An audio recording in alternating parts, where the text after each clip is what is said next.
Perezida wa Repubulika Paul Kagame yatangaje ko kubaza abayobozi inshingano ari umuco u Rwanda rukomeyeho kuko biri mu bifasha kubaka igihugu kigendera ku mategeko.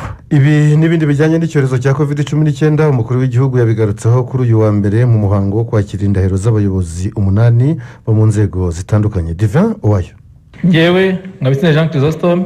Ngewe Nshuti Manase. Ndahiriye u Rwanda ku mugaragaro. Mu bagejeje indahiro zabo kuri Perezida wa Repubulika Paul Kagame harimo abayobozi babiri muri guverinoma aribo Professeur Nshuti Manase umunyamabanga wa leta muri Minisiteri y'Ububanyi n'Amahanga n'Ubutwererane na Professeur Ngabitsinze Jean Chrysostome umunyamabanga wa leta muri Minisiteri y'Ubuhinzi n'Ubworozi. Hari kandi Richard Muhumuza umucamanza mu rukiko rw'ikirenga, Agnes Nyirabarutamurorunkwere Vice Perezida w'urukiko rw'ubujurire n'abacamanza babiri muri urwo rukiko Emmanuel Kamere na Gerardine Umugwaneza. Harahiye kandi Depite Deogratias Minani Bizimana ndetse na Mukama Abbas umuvunyi wungirije ushinzwe gukumira no kurwanya ruswa n'ibindi byaha bifitanye isano nayo. N'umuhango wabereye mu ngoro y'ibiro by'umukuru w'igihugu Village Urugwiro hanubahirizwa amabwiriza yo kwirinda icyorezo cya COVID-19. Perezida wa Repubulika Paul Kagame yashimiye abarahiye kuba bemeye inshingano bahawe, anibutsa ko kwemera inshingano ku muyobozi wese bijyana no kuzibazwa kandi ko ntawe ukwiye gutungurwa nabyo mu gihe bibaye. Ntabwo mara imyaka 5, 10, 20 uri mu nshingano z'imirimo nyine wemeye gukora, warahiriye uvuga uti ibi ndabyemeye nzi uko bigomba kugenda, twese twumvikana uko twubahiriza amategeko, twubahiriza ibyo tugomba kuri izo nshingano. Hanyuma kandi ejo nihagira ubibazwa nyine kubera ko agomba kubibazwa, ubwo abantu bikanje, ari we yikanye ari n'abandi bikanye, kandi bose twarigeze guhurira ahantu nk'aha tukabirahirira ngo niko tuzabikora. Ariko uwo muco ugomba gukomeza, nta kundi twabigenza, ntabwo twanyuranya n'ibyo twiyemeje. Agaruka ku bihe bidasanzwe byo guhangana n'icyorezo cya COVID-19 igihugu kimazemo amezi asaga 2 n'igice, Perezida Kagame yashimiye uruhare rwa buri wese muri urwo rugamba, cyakora agaragaza ko urujya n'uruza n'amahanga ku gihugu nk'u Rwanda kidakora ku nyanja ari imwe mu mbogamizi ikomeza iki kibazo. Yakomoje no ku mpamvu z'icyemezo guverinoma yafashe cyo gukomeza guhagarika ibikorwa byo gutwara abagenzi kuri moto ndetse n'ingendo hagati y'intara ndetse n'intara n'umujyi wa Kigali. Nubwo twebwe twasaga n'ikibazo twakigerereye neza, twabonye ko hari ibindi byinjira kubera iyo migendere n'imigenderanire y'urujya n'uruza hanze y'u Rwanda, hanze y'imipaka n'ibisohoka bijya hanze y'imipaka. Bishaka ngo tubanze tubyumve neza uko tubigenza, bitaza kongera bikatuzamurira ikibazo kandi twasaga naho twagifashe neza mu buryo bwo kukirangiza. Abo byahungabanyijeho gato batwihanganire. Ibyo tugerageza gukora byose, inzego zose z'igihugu cyacu dufatanije, ni ukugira ngo turebe ukuntu twahangana n'ibihe bidasanzwe n'iki cyorezo, ariko tukagenda tunashaka uburyo twasubira mu buzima busanzwe twese tumenyereye. Aho umukuru w'igihugu yasabye abaturage kwihangana, ahishura kandi ko hashobora gufatwa ikindi cyemezo cyatuma abatari bake bamwenyura. Abantu bamaze iminsi bafungiwe ahantu, yavuga bati uyu munsi urasohotse ugiye kwikora ubuzima busanzwe, ya tariki yagera bati buretse bashobora no kuguhitana bari mu nzira bagenda nyine kubera ko itariki yageze. Ariko rero mu buzima turimo turihangana, tukagomba kubigenza uko bikwiye kugenda kugira ngo nyine ahubwo bidufashe kuba twabisohokamo vuba. Ejo tariki ya 2 tuzagira inama ya guverinoma, dusuzume duhereye ku byo twasuzumye n'ubushize mu nama iheruka y'ubushize, turebe noneho koko hari byinshi nibwira byahinduyeho iminsi 2 gusa, ubwo abantu bari no gufunga umwuka bafunga umwuka iminsi 2 nirangira baraza guhumeka neza. Abayobozi 8 bagejeje indahiro kuri Perezida wa Repubulika Paul Kagame bari mu nzego 3 z'imitegekere y'igihugu, no kuvuga nshingamategeko, nyubahiriza tegeko n'ubucamanza. Divin Uwayo, Radio Rwanda, i Kigali. Turagushimiye cyane. Bamwe mu baturage bo mu karere ka Rubavu bari biteguye gukora ingendo hagati y'intara zitandukanye ndetse n'abakoresha moto mu mujyi wa Gisenyi, bo basanga kwirengagiza ingamba leta y'u Rwanda iri gufata mu rwego rwo guhangana na COVID-19 ngo byaba ari ugushyira ubuzima mu kaga. Sabune Olivier bavuganye ku maseta atandukanye y'abamotari mu mujyi wa Gisenyi mu gitondo cyo kuri uyu wa mbere. Nta moto zari ziparitse ku mihanda uretse abamotari mbarwa wabonaga bagenda nta mugenzi bahetse. Muri gare ya Rubavu uretse imodoka zerekeza mu turere tugize iyi ntara y'Uburengerazuba ukuyemo akarusizi nizo ziri gukora zitwara abagenzi.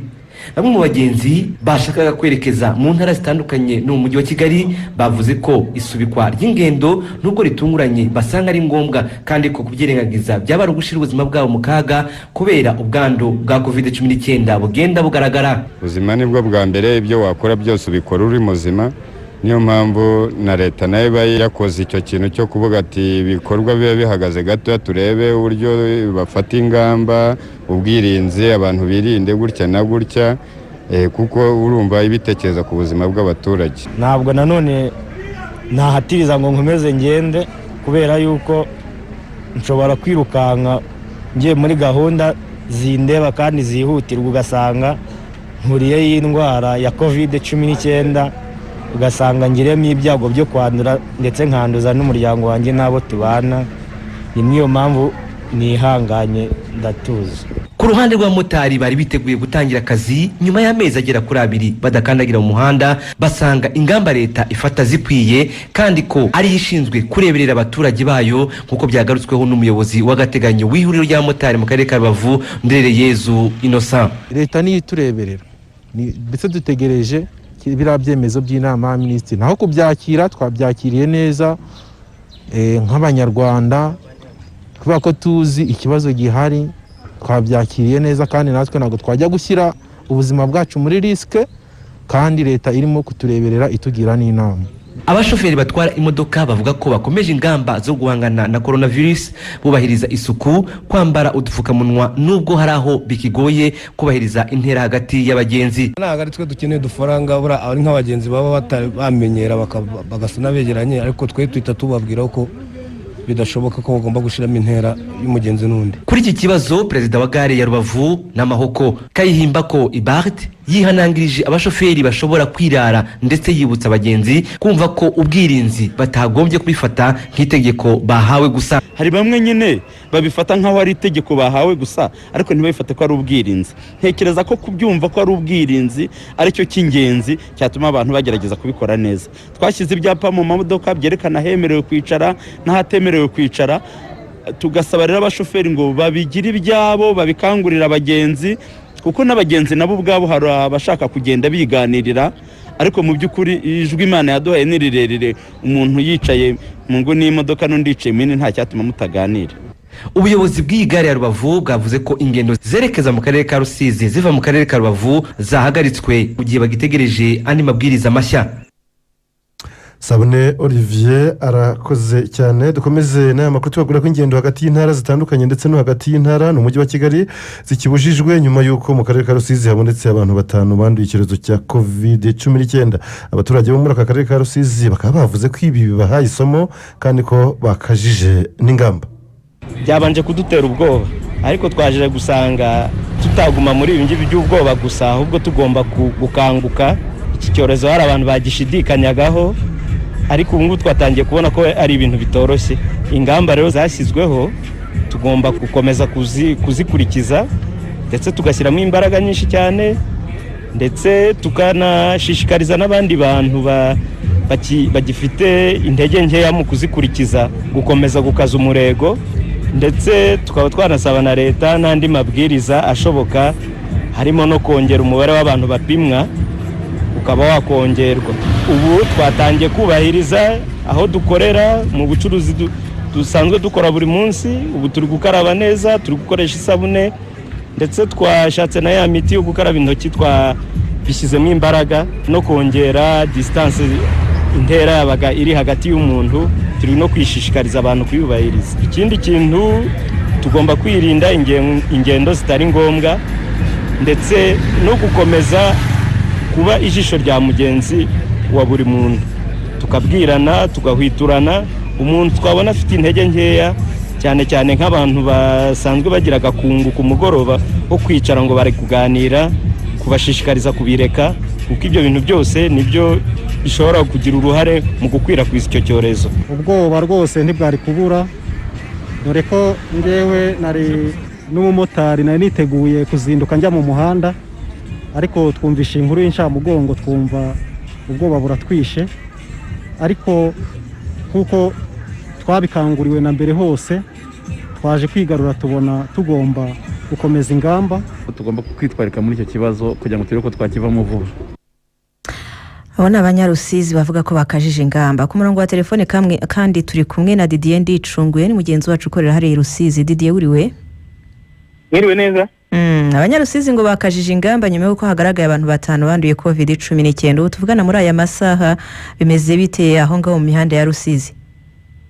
Niko bimeze mu mihanda ya Rusizi hirya no hino, yaba iyinjira mu mujyi ndetse n'uwo mu mujyi muri rusange, kuko umujyi wa Rusizi ubundi ntabwo ari umujyi munini cyane, akenshi bakunda kuvuga ko ari umuhanda umwe, ariko mu maveni hirya no hino aho abaturage bagenda baturuka, urabona abaturage benshi wenda nko mu mujyi wa Rusizi ahanini bose benshi bamaze kugera mu ngo zabo. Mu mujyi nta zindi serivisi ubona ziri gutambuka, ko mu gitondo nigereranyije nuko byari bimeze, wabonaga benshi bari gushaka kumenya amakuru, bari gushaka guhura kugira ngo bamenye iki cyabaye, ubona rwose bameze nk'abafite ubwoba, ikintu kimeze nka panique. Ariko kuri uno mwanya abenshi bose bamaze kugera mu ngo, ku buryo ubona ko bamaze kumva ko ingamba kuzikaza aricyo kintu cyonyine gishobora kuba cyatuma barokoka iki cyorezo.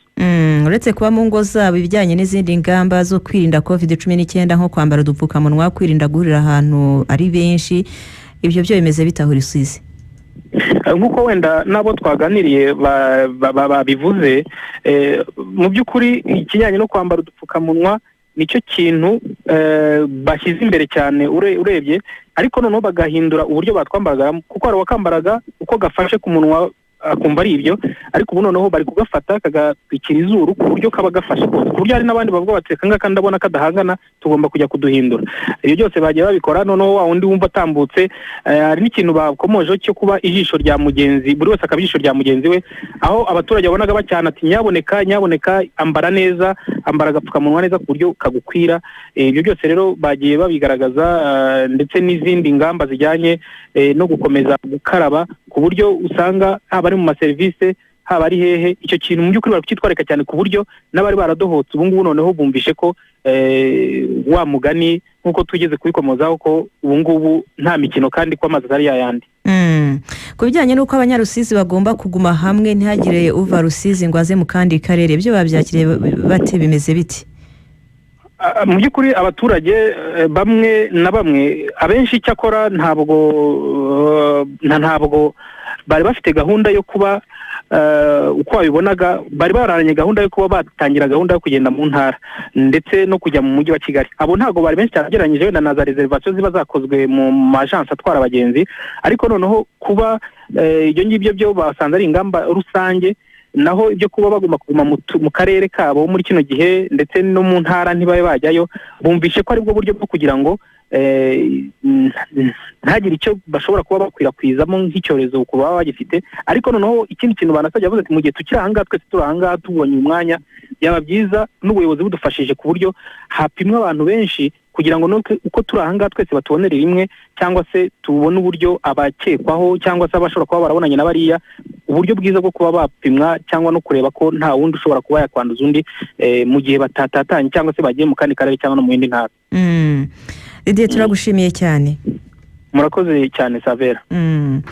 Didier Ndicunguye, mugenzi wacu ukorera mu karere ka Rusizi. Dukomeje n'andi makuru, ibihugu bihuriye mu muryango wa Afurika y'Uburasirazuba byamaze kwemeranywa ko uburyo bw'ikoranabuhanga bwari busanzweho bwo kugenzura ibicuruzwa bugiye no kwifashishwa kugenzura abashoferi mu nzira zose banyuramo. Theogene Twibanire arakomeza. ikibazo cy'umubare munini w'abandura COVID-19 mu bashoferi b'amakamyo yambukiranya imipaka cyaganiriweho mu nama yahuje abaminisitiri bashinzwe ubwikorezi n'abashinzwe ubuzima bo mu bihugu bigize umuryango wa Afurika y'Uburasirazuba mu mpera z'icyumweru gishize. Bemeranyijwe ko abashoferi b'amakamyo mbere yo kwinjira mu kindi gihugu bazajya bapimirwa iwabo kandi hakurikiranwe urugendo rwabo rwose hifashishijwe uburyo bw'ikoranabuhanga busanzwe bwifashishwa mu gukurikirana ibicuruzwa byinjiye mu gihugu. Minisitiri w'ubuzima mu Rwanda Dr Daniel Ngamije nibyo asobanura. Umushoferi agiye kujya utwara rukurura agiye kujya ahaguruka mu gihugu cye yasuzumwe covid ku buryo azaba afite na certificat yemeza ko nta ndwara arwaye. Ndetse ayo makuru hakabaho kuyahanahana hagati y'ibihugu byose bigize uyu muryango byitabirira nama. Mu nzira hose anyura hazaba hari ahantu yemerewe guhagarara kuva Mombasa cyangwa kuva Mombasa uza Kigali, uretse ko na Tanzania tuzabigana nabo nibaza ko nabo bishobora kuzagenda neza, ariko nibura kuva Mombasa ko nibo twaganiriye nabo mu cyumweru gishize ukanyura Uganda, hose aho umuntu agomba guhagarara harazwi. Ni ukuvuga ngo aho hantu hararinzwe, ntabwo umuntu azajya ahagarika imodoka ngo ajye mu giturage ajye guhura na kanaka. Amakamyo atwaye ibicuruzwa yo yemerewe kwambuka kuva imipaka yafungwa kubera COVID-19. Uko iminsi yagiye ihita abatwara aya makamyo nibo bavugamo umubare munini w'abanduye COVID-19. Minisitiri w'ubuzima avuga ko gukoresha ubu buryo ari ukwirinda ko itsinda ry'aba bashoferi ryahinduka indiri iki cyorezo. Icyongereho nuko nibura tugiye kujya dufite abashoferi basuzumwe, ntabwo ariko byari bimeze ubu ngubu. Uburyo twakwirinda ko iri tsinda twita ngo ni ry'abashoferi batwara za rukururana ryahinduka itsinda rikwirakwiza icyorezo. Mbere yuko ubu buryo bujyaho, umushoferi yinjiraga bikaba ngombwa ko aherekezwa kuva ku mupaka kugera aho ajyanye ibicuruzwa bye, hirindwa ko yagera aho ahurira n'abandi bantu bakaba bakwanduzanya. Mu gukoresha ubu buryo ko guherekezwa ni kuzongera kubaho. Komiseri mukuru w'ikigo cy'igihugu cy'imisoro n'amahoro Ruganintwari Pascal avuga ko uretse kwizera neza ko COVID-19 izaba ikumiriwe, ngo hari n'ikiguzi kubaherekeza byasabaga kizaba kivuyeho. Yaba ni nk'uyu munsi urabona ko mu Rwanda twe twiscoting imodoka, buriya kugira ngo twiscoting biraduhenda cyane. Biba bisaba abapolisi bazigenda inyuma, abapolisi n'uko naboni abafite n'imirimo bagomba gukora, ntavuze ibindi bijyaho kugira ngo iyo mirimo ikorwe, muri make birahenze. Ariko dukoresheje iyo system urumva ko nta mpamvu yo kwirwa tugenda inyuma y'imodoka kuko tureba gusa muri system, abantu bakajya kureba habaye ikibazo gusa. Umushoferi ntashobora kuyivamo ngo ahagarara ahantu tutabibona kuri ekran. Yaba rero avuyemwo icyo gihe birumvikana ko twari duhamagara inzego ziri hafi aho, uwo muntu bakamukurikirana ngo bamubuze ku interactinga n'abaturage, kuko nicyo dushaka gukumira umuntu wakwanduza abandi. Ndarubugoye Abdul uhagarariye abashoferi b'amakamyo yambukiranya imipaka aremeza ko ubu buryo buzabafasha cyane kandi ngo biteguye kubishyira mu bikorwa. Numva ko ubwo babitekerejeho gutyo ni ingamba nk'izindi n'ubundi zashyizweho zo gukaraba, zo gukoresha agapfukamunwa.